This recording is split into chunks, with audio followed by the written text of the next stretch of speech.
crime, vandalism, and fires. They're problems some Richmonders think are caused by vacant and dilapidated homes. Some neighbors living in Church Hill told us they warned the city about this vacant home months ago. Last week, it caught fire. Investigators think it was caused by children.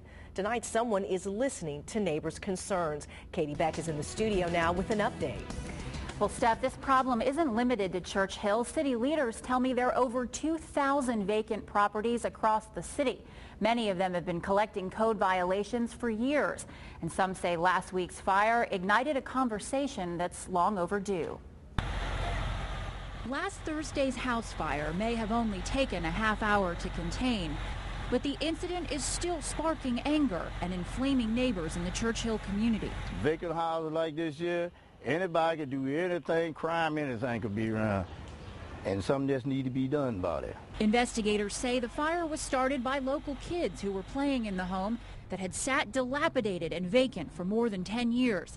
Neighbors had complained, but nothing happened. They're putting their lives at risk, really, just by staying in the neighborhood, and I think that's the unfortunate thing. Neighbors say vacant, rundown properties are everywhere and are targets for vandalism, crime, and bring their community down.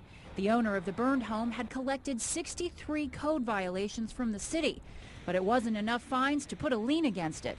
And the problem is all over Richmond. And there's plenty of blighted properties in the fan, like this one near VCU's campus. I did a story on this particular property over a year ago, and since that time, nothing has changed, except, of course, the length of the grass in the yard.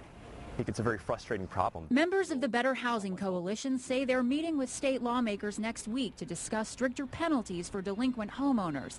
They say the size of the problem demands it. What we're exploring now is, are there other tools that can be used to force the owners to respond?